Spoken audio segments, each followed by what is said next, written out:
Hello and welcome to a new video. I hope you're having an amazing day, and in this video I will be using watercolors, finally. And if you watched my previous video on my watercolor tour, then you'll know that I didn't really know what I was doing this entire video, and I must admit I was a little anxious to start. To be honest, this wasn't my first attempt because the first attempt I put a little too many colours, and last I was painting it I really didn't like it. So I decided to start afresh, keep it simple and just have the oranges and the shadows. If you're curious about what it looked like, this second attempt is less still lifelike because it wasn't set in a scene, but painting the oranges on a brown transparent plate proved to be a little difficult as a beginner.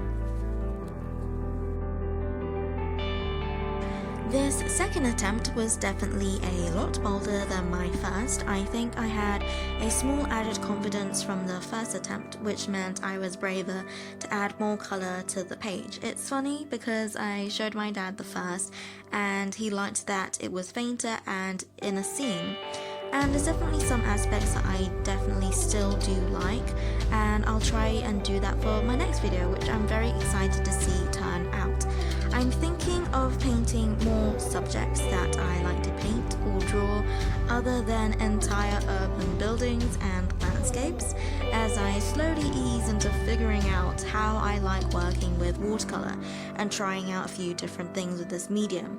So far I'm really liking it. It's definitely more daunting to start and continuing and knowing when to stop, since when you reach that point of no return you really can't go back, which is another story with oils and acrylic. But there's definitely a beauty and a delicacy of watercolour, which this painting might not be the best example of, since I felt like I was a little heavy-handed with it, but I like how bold it turned out. Also, thanks to this new tripod I got, many thanks to my cousin Gogo. If you're watching this, thanks again. Anyway, so this meant that I got more of an overhead angle, which is actually so much more convenient than when painting with my baby tripod. Here it is. Which meant that it wouldn't topple over a lot and wouldn't be in my face when I'm painting. This setup helps me so much with just zoning out and really helps me to relax and enjoy the process without feeling much pressure that you get when you are being filmed.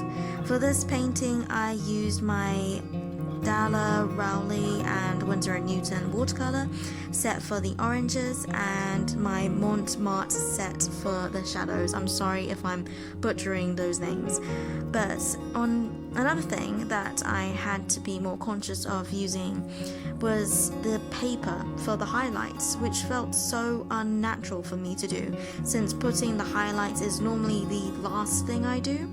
But with watercolours, it's the dark tones that you do last. It's so different.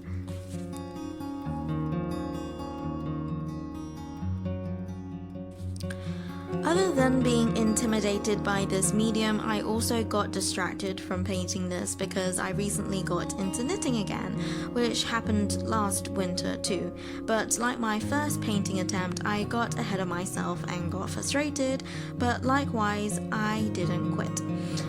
I just took a 1-year break. But now I'm falling in love with it all over again, and this time keeping it simple with only one type of stitch instead of 5 and 3 colours maximum instead of 4 going on to goodness knows how many. It's going to have pockets and it's going to be stripy, and I love how zen I feel when knitting. Just drinking miso soup while knitting and listening to 80s music just makes me feel so happy. Thanks to this channel, I'll be painting every week, so hopefully I'm going to improve my watercolor skills very soon. So far, I'm really loving the convenience of watercolor. And oh, before I forget, there has been a few new subscribers magically, so thank you so much, and hello and welcome. I just wanted to give a special thanks to one of my subscribers, Lisa. Thank you so much for your lovely comments, and I just wanted to say I really appreciate you taking your time to comment such kind, encouraging words, and it really helps me to think that just maybe I'm doing something right. So that is it for this video. Thank you for watching and accompanying me on this journey. God bless, and I'll see you later.